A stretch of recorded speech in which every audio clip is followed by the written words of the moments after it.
Fala galera, seja bem-vindo ao canal Código da Vida. Aqui quem vos fala é o professor José Souza. E se você é marinheiro de primeira viagem aqui, que tal aproveitar a vinheta e se inscrever no canal? Se inscreve no canal, aproveita e também ativa o sininho, assim você sempre será notificado quando eu publicar novos vídeos aqui.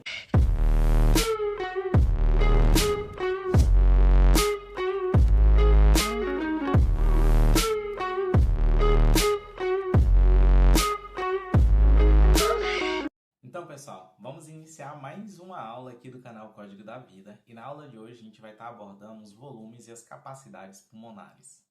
Então, sem mais delongas, vamos iniciar.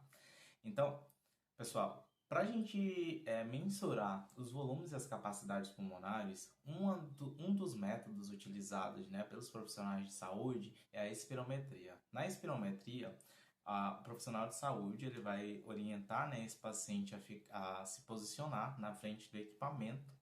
Ela vai então prender esse grampo aqui nas suas narinas e solicitar que esse paciente ele venha soprar nesse equipamento aqui para que ela possa aqui mensurar os volumes e as capacidades pulmonares. E num primeiro momento, pessoal, o profissional ele vai orientar esse paciente a respirar, né, normalmente, como se estivesse normal, sem nenhum movimento mais brusco. Então, aqui, nesse primeiro momento, esse paciente, então, ele vai inspirar e expirar normalmente. Então, ele inspira e expira. Inspirou, expirou. E daí o profissional ele vai solicitar que esse paciente ele faça uma inspiração forçada, então o máximo que ele vai aguentar. Então ele inspira o máximo que ele aguenta e em seguida ele vai expirar o máximo que ele aguenta. Então ele vai fazer esse movimento e retorna a respirar normalmente. Então tudo isso, pessoal, vai ficar aqui marcado então na forma desse gráfico. E aqui na forma desse gráfico a gente vai conseguir calcular ou averiguar os volumes e as capacidades pulmonares. Mas primeira coisa, quais vão ser esses volumes que a gente vai estar mensurando aqui nesse gráfico de espirometria? Então, esse primeiro volume aqui, pessoal, esse primeiro volume que vocês estão vendo aqui, que é o mais central, ele corresponde ao volume corrente. É o volume de ar que normalmente, né, ele vai estar entrando nos nossos pulmões a cada ciclo ventilatório, ou seja, a cada ciclo ventilatório eu vou estar movimentando aqui uma quantidade de ar para dentro e para fora aqui dos meus pulmões. Isso corresponde ao volume corrente. Um segundo volume que a gente vai ter aqui nesse gráfico de espirometria é o volume de reserva inspiratório. O volume de reserva inspiratório nada mais é do que a quantidade de ar que eu consigo inspirar após um volume corrente, ou seja, após uma respiração normal. Um terceiro volume que a gente consegue observar aqui é este volume aqui, que seria o volume de reserva expiratório. E o volume de reserva expiratório, pessoal, é a quantidade de ar que eu consigo expelir, né, do meu organismo após ali uma inspiração forçada. Então, aqui eu tenho após essa inspiração, eu vou ter aqui o volume de reserva expiratório, que seria ali a quantidade de ar que eu vou conseguir retirar, né, do meu organismo após uma inspiração forçada. E por último, pessoal, eu tenho também aqui o volume residual. E o volume residual é a quantidade de ar que eu vou conseguir a quantidade de ar, na verdade, que vai permanecer nos meus pulmões após uma expiração forçada. Então, aqui, após uma expiração forçada, eu ainda vou ter uma quantidade de ar que vai permanecer dentro dos nossos pulmões, né?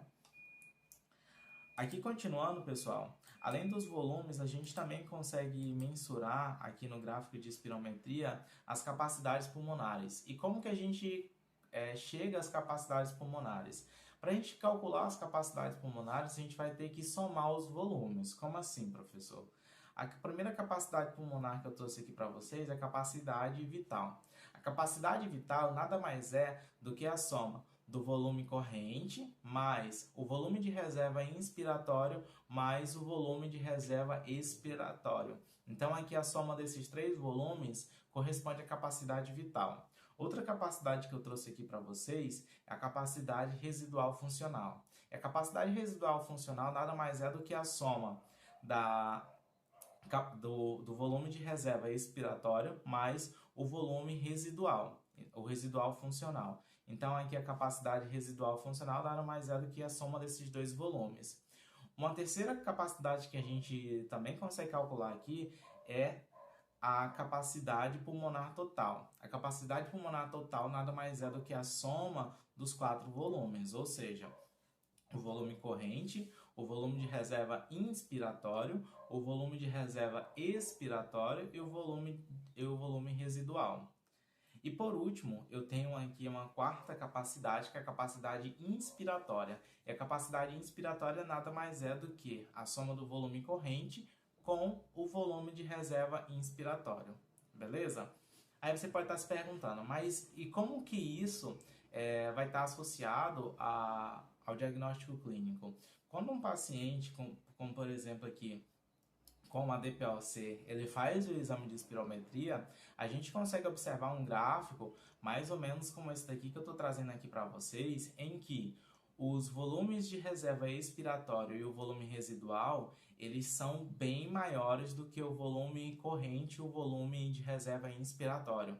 E isso porque, pessoal, a pessoa quando ela está com uma DPOC, o ar ele vai estar entrando nas vias respiratórias, porém, quando ele sai ainda com mais dificuldade. Então, aqui a gente vai ver isso bastante explícito aqui com o aumento do volume de reserva expiratória e também o volume residual. Então, é isso. Até a próxima aula. Por hoje é só, pessoal. Muito obrigado para quem ficou assistindo até o final do vídeo. E se você ainda não é inscrito no canal, aproveita e se inscreve aqui, que é de graça. Aproveita também e compartilha. Se esse vídeo serviu para você, ele também pode servir para outras pessoas que estão necessitadas aí deste conteúdo. Eu agradeço a todos vocês e até a próxima.